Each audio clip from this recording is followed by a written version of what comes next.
because if you want to introduce Dimitris, he has a very long title. So Dimitris is the head of the laboratory of zebrafish disease models at the Clinical Experimental Surgery and Translational Research Center of the Biomedical Research Foundation at the Academy of Athens in Greece. So I hope that is correct. So, Dimitris, I was surprised to see you got your PhD in Utrecht, and I was an undergraduate there. At the same time, you worked with Dan Scheres on plants before you realized animals are way cooler. So, did you get your PhD in 2002? 2001. Yeah, November 2001. Yeah, I was in the Krautgebouw. Yeah, I was in the Krautgebouw around that time. Interesting. And then, Dimitris moved to America, to the University of California, San Francisco. I hope that is UCSF properly translated, where he started to work on zebrafish. Very long story short, he still does that. Sometimes size matters, apparently. Dimitris has the largest zebrafish facility in Greece, which is impressive. And you've been working on zebrafish ever since, so that's what you're going to talk about. If the people here wonder what the hell does that have to do with venom, well, we will get hopefully some insights into this. So podium is yours. Thanks for being with us, Dimitris. Okay, thank you very much. Yeah. So thank you, Ronald. Thank you, Isaac. So this is zebrafish. I hope you can see my pointer. Yeah. Okay, cool. So this is zebrafish. It has this very stereotypic patterns, but this is also a zebrafish. It's actually a double mutant that makes no melanocytes. This mutant is called Casper, and it remains transparent throughout its life, which makes life very easy if you want to study melanoma or if you want to look at the heart, also in adult stages. So zebrafish is a relatively late addition to biomedical research. It was mid-90s that it started to emerge. There were 48 papers in PubMed in 1990 and more than 4,000 in 2020. So it's now the second mostly used animal model following the mice. It has several advantages, practical advantages as an animal model, including the low cost of installation and maintenance. There is less paperwork to do animal experiments. Actually, they are not considered animals up to 72 hours post-fertilization, so you can do high throughput screens, and I will talk a lot about this. And in a 50 square meters facility, one can host more than 2,000 adult fish, and a pair of zebrafish can actually give more than 100 embryos per week, so you can have hundreds of thousands of fish if you would set up all the adult fish we have every week. It has also some experimental advantages, zebrafish, such as rapid development. So you go from one cell embryo to a heart-beating embryo within 24 hours. I told about the plethora of embryos that you can have from a single cross, more than 100 per week. And of course, the low maintenance cost, we talked about that, and the permeability to small molecules. It has high genetic homology with humans, and now it's ideal for functional verification of large sets of sequencing data that comes from the next generation sequencing, the GWAS or other genomic data. There are there's a lot of conserved protein targets and physiology with humans, and the ability to do high throughput in vivo phenotypic screens. It's actually very interesting, and this is what I will be talking about for most of the talk. But it has a lot of genetic tools available. Traditionally, it started as the first vertebrate actually to do large-scale forward genetic screens, which led to the development paper of '96, the classic developmental issue for zebrafish development, where the first developmental mutants were identified.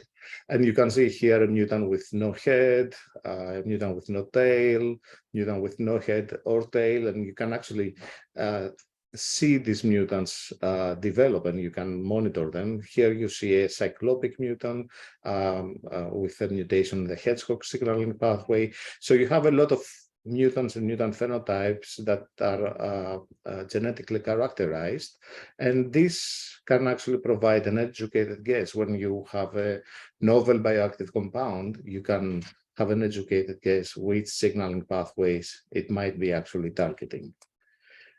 Now, reverse genetic approaches, and especially with the CRISPR-Cas mediated mutagenesis that has been recently developed, you can make mutants, you can make actually knock-in human mutations, making it easy to do functional analysis of variants for known function from human genetic data.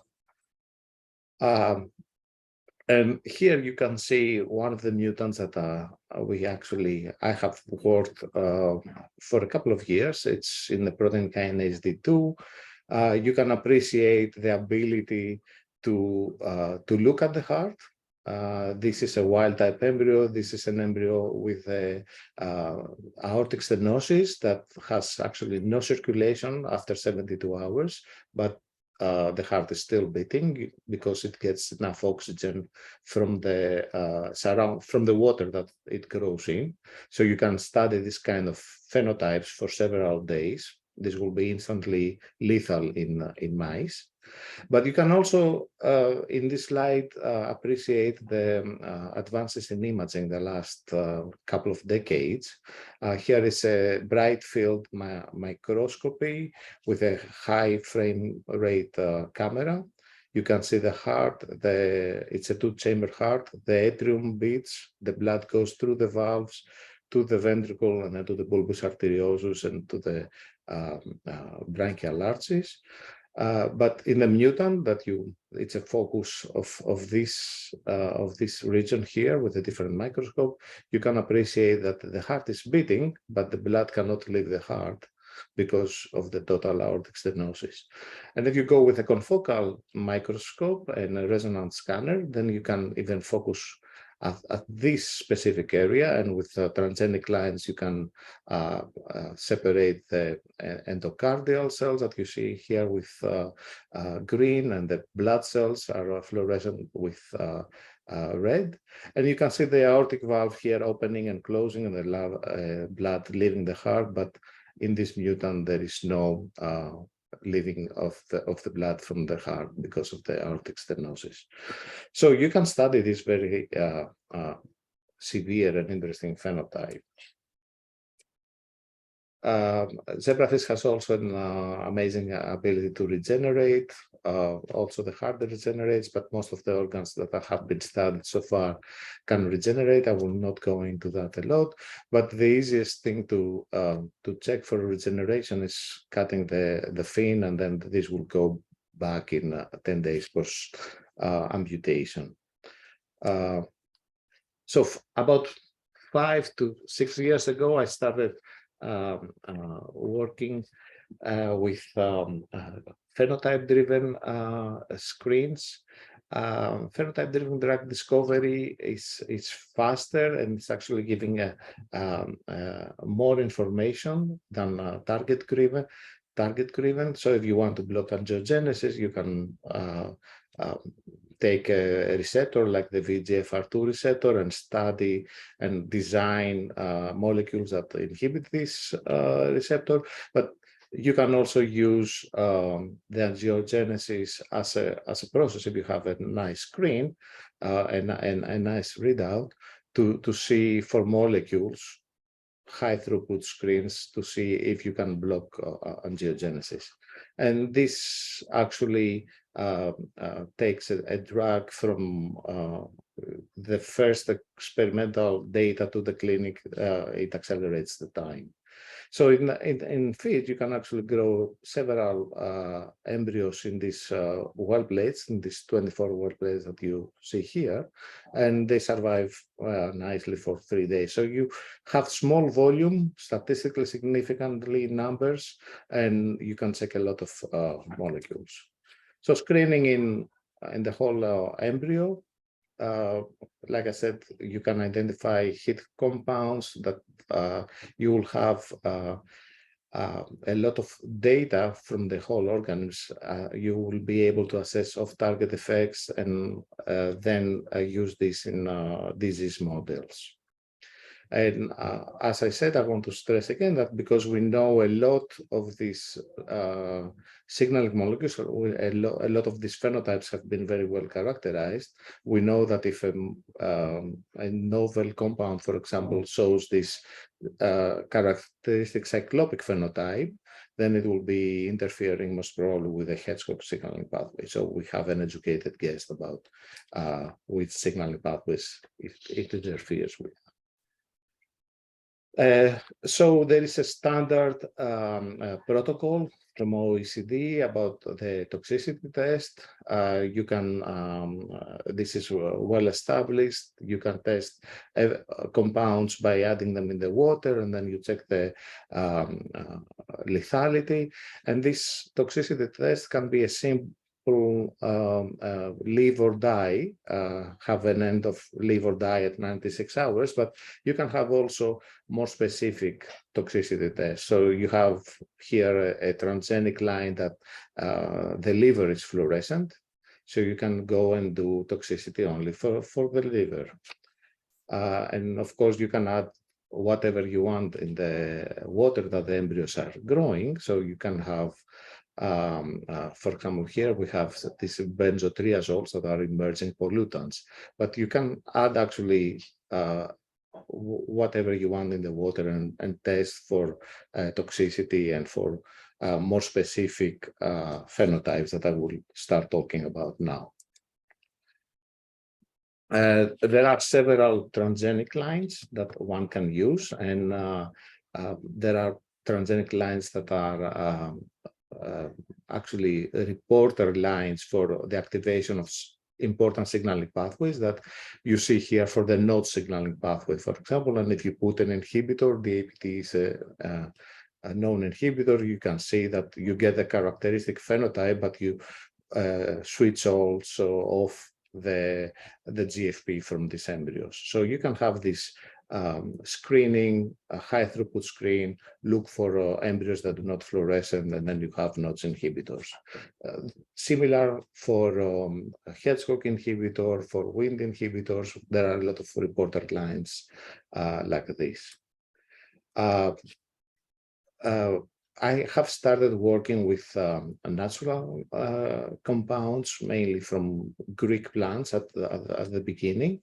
And we have noticed that crocus actually induces insulin expression in a transgenic line. And then the upregulation of the DHR, the endogenous expression, is actually recapitulated if you measure insulin in the whole embryo. So using this transgenic line, you can actually find genes that lower the glucose levels in the whole embryo. But my main interest was in angiogenesis. I generated this KDR-like GFP that labels actually all new vessels, and you can quantify this process by measuring the length of these intersegmental vessels. And we want to find an anti-angiogenic compound, because these anti-angiogenic compounds actually could block also the neovascularization that the cancer cells, when they grow, induced in the host. So you can block this host cancer cell interaction by finding novel anti-angiogenic compounds. Another assay that it's used in zebrafish is inhibitors of melanogenesis.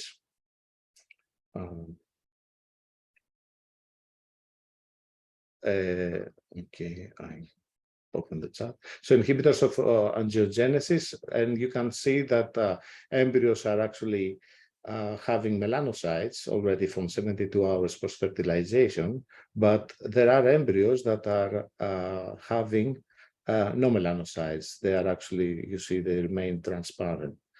So there are mainly three ways to remain transparent. It's actually by blocking melanin synthesis or by blocking the differentiation or migration of melanocytes that are actually derived from neural crest cells.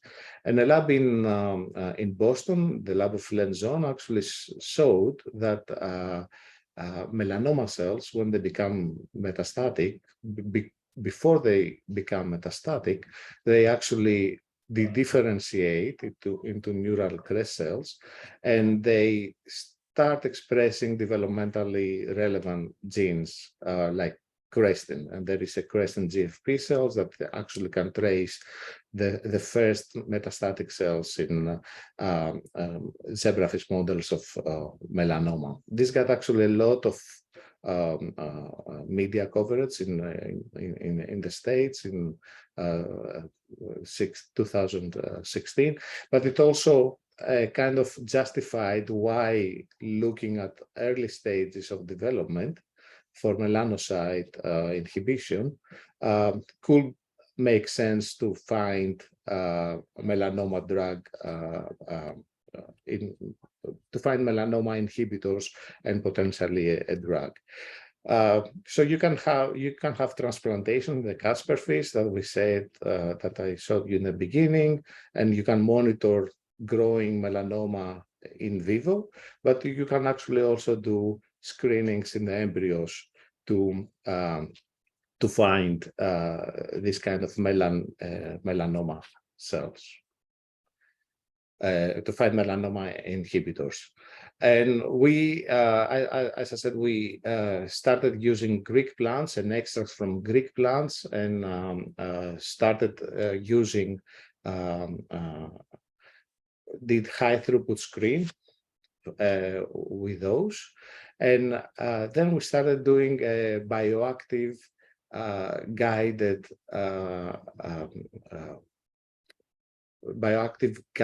fragmentation. So we were taking the whole extract that was active, then we fragmented it and found out the subfractions that were active, and then we subfragmented these ones, and then we ended up with single molecules that were active. And then with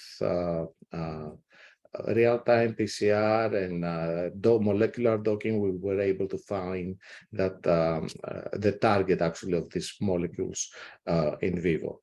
So if you have a complex extract like the venoms, you can actually follow this this process for whatever bioactive guided process phenotype you have, and then end up with a active compound in your complex mixture. So in zebrafish, we can actually have xenotransplantations, so human cancer cell lines can be grafted and grown in embryos, and you can see here how they grow, and they can be labeled with dye. And you can also follow their metastatic foci. So when you transplant them here, some of them will actually go to the tail, and this can be quantified and shows the metastatic potential of the cancer line you're studying. And clinically relevant drugs like gemcitabine can be actually used also to inhibit the growth of these cancer cells in vivo. You see here the control and how this is inhibited by gemcitabine, which is used in the clinic. And you can use the xenotransplantation model also to find probes, molecular markers that are labeling specifically cancer cells, like this biotin-guided near-infrared fluorescent probe that is actually in the near-infrared spectrum and can be used for non-invasive imaging in organisms that are not transparent, like the zebrafish that I show you here. And using these xenotransplantation models, you can actually have different combination and different ratio of drugs to find out the best combination and ratio of drugs to inhibit the growth of cancer cells in vivo. The ultimate goal of this whole project is to have actually patient-derived xenografts, called also zebrafish avatars, which is taking cells from a patient, and because you only need very few cells and you can have large number of embryos, you can actually inject them, and then you can do a small screen of, if you have alternative therapies, you can actually have within a week an indication of which combination of therapies will be the best for that specific cancer line. So going a little bit to the venoms, a recent publication from actually a colleague in the EUVEN consortium, Maria Economopoulos, they showed that this peptide from octopus, actually in this xenotransplantation assays that I discussed about, shows inhibition. So if you add this peptide, you have less metastatic potential and less tumor volume in vivo, showing that actually this peptide has anti-tumor-like activity. Other assays that we can work on, this is transgenic lines that are labeling the macrophages and the neutrophils, and if you make an incision on the tail, this will actually attract the immune cells at the tail, and the kinetic of this can be quantified. And we have used extracts from algae, from Greek algae, and added them in the following the injury. And we have been able actually to, sorry for the Greek here, but we have been able to find extracts that promote regeneration and the wound healing, or inhibit regeneration and wound healing using this assay. You can also study behavior like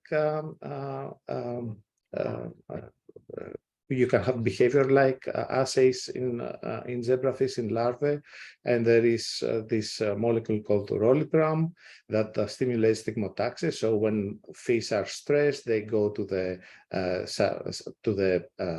surrounding near the wall of the plate that they grow, and they hang out there. And of course, if you have this rolipram-induced stigmotaxis, you can look for molecules that reduce the stress that is induced by rolipram. In adult fish, you have the novel tank assay. If you put a fish in a new tank, it will stay at the bottom for a while, but then it will start exploring. If it's stressed, like in this genetic model, then it will go at the side. You see, this is a stigmotaxis kind behavior in adult fish. And this is a glucocorticoid receptor mutants. It will, because it's very stressed, it will stay actually at the bottom for longer times. So a group in Utah actually used similar assays to find a potent conorphamide from conus. What they have done is a high throughput screen in zebrafish larvae, and their screen was actually, they took advantage of switching on and off the lights, and when there is a change in light, so the fish will start moving, and you can monitor that in vivo. But when they added this conoformin, then actually they stopped responding to the on-off of the switching on of the lights. Then they went on to the adults, and they actually inject intramuscularly this conoformin, and then they showed that after you this is the wild type conditioning, and this is the injected fish, and you can appreciate that they do not move so much around. note that this is not like the stress kind of behavior that we have in the genetic models where they are stressed, but this is more like a paralytic like behavior. So they stop moving in general. They don't move a lot, but they move throughout the tank. So going back to the heart, let me stress once more that the zebrafish heart is actually beating about 150 beats per minute, which is much closer to the human physiology than the mouse embryos, which is more than 400. And therefore, you can see much easier bradycardias or arrhythmias. Here you can appreciate there is an arrhythmic embryo. For every 2 times that the atrium here is beating, the ventricle at the back is only beating once. So there are a lot of drugs that are causing long QT syndrome in humans that are, when tested in fish, they will cause also arrhythmias. And recently there was a publication from a group in France and Lebanon about the Lebanon viper snake. And they have isolated the lyophilized venom at 10 milligram per ml, and then they did a toxicity assay like the ones that are. So in the beginning, they found the optimal sublethal dose that you can add to the fish and not see an obvious phenotype, not kill them, that means, let them develop, but then you can study how this venom is actually working. And what they saw is that for the first 10 minutes that they added, they can suppress the heart rate. So you can measure the heart rate, and when you add the venom, this will lower the heart rate. And if you look at the rest of the embryo, then what they see is that there is this coiling frequency. So this is like a twitching of the tail, and this is indicative of ectopic neuronal activation. So you can have these very easy assays and have them as a screen at the whole venom level, and then try to do this subfractionation that bioactive guided subfractionation that I talked about in my previous slides, to actually find the active compounds that are causing the phenotype. So I would like to thank colleagues and ex and past members and current members of the lab, collaborators, funding agencies, and I will leave this slide maybe as a summary, and we'll be happy to take questions. Thank you very much. Thank you, Dimitris. Interesting. I've never thought about zebrafish much before. Any questions from anybody? This is your chance to ask. If you can, so maybe I can kick off. So you talked about there is less paperwork needed if you work with zebrafish up to 3 days old. How much does the paperwork increase when you want to work with older stages, if you want to do experiments? Well, if you want to do adults, it's still easier to get a protocol running than mice, but yeah, they are now considered animals, so you have to justify the numbers and what to do, the amount of pain that you will cause, but up to 3 to 4 days, because they are not feeding on their own, they are not free feeding animals, they are considered embryos. So there is actually, that's why people are doing high throughput screens. Otherwise, it will be unethical to do it. So up to 4 days, you can do the high throughput screens. Find from the 1,000 compounds that you can screen, find your hits. And then this will be justifiable, to find a mechanism that will be justifiable to move it also to larger, to later stages of development. Because I was asking also, a lot of people who are interested in what venoms do, they use mice as the model system.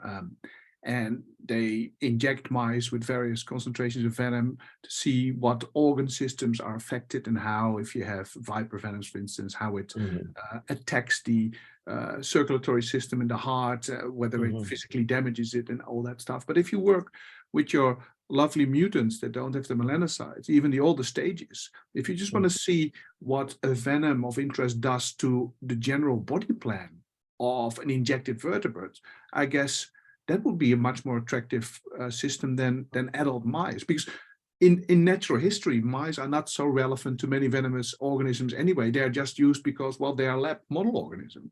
So I'm just wondering whether a lot of the experiments that people do to get some sense of what venoms do generally to physiology, whether later stages of zebrafish may not be equally useful and maybe cheaper and easier and less paperwork than mice. I mean, that's for sure, but I think the greatest advantage is, this bioactivity guided. So if you have like a complex, I mean, venom has like thousands of substances, right? A crude venom.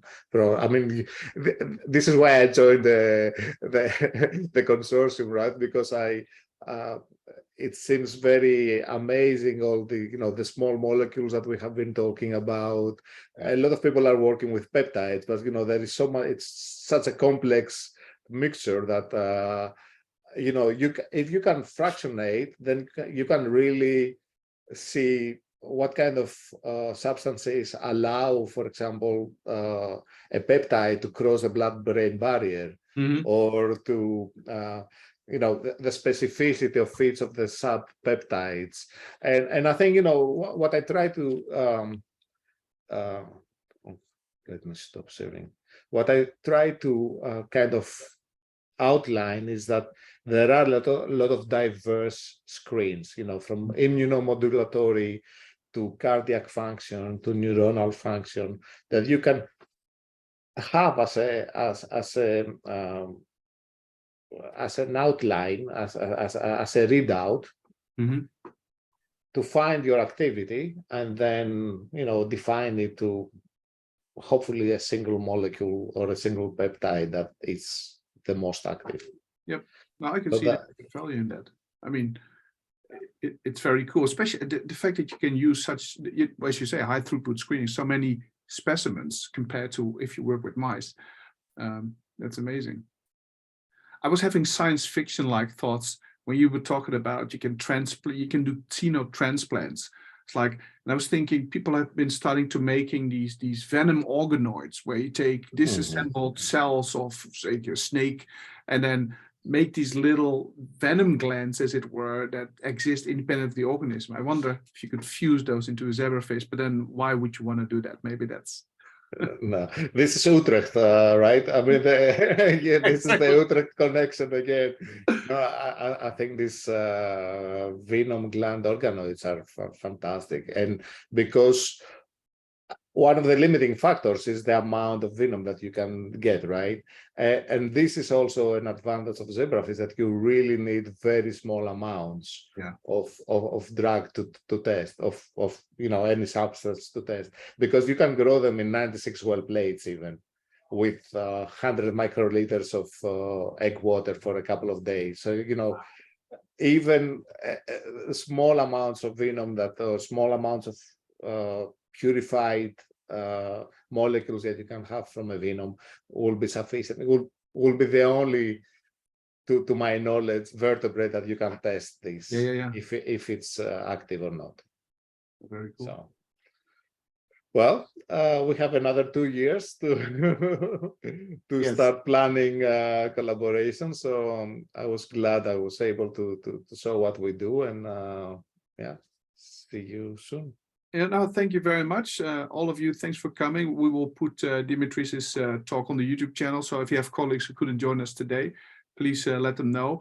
Jannes had to leave early because of student exams, so he sends his apologies, Dimitris. So thanks for coming. We'll do it again next month, either the first or the second Wednesday of the month. We're not quite sure yet. We're still securing speakers. So John and Dimitris, thanks again. I wish you a good rest of the afternoon, and I hope we'll see each other in person again at some point. Great. Thanks, brilliant. Thanks a million for inviting me. Welcome.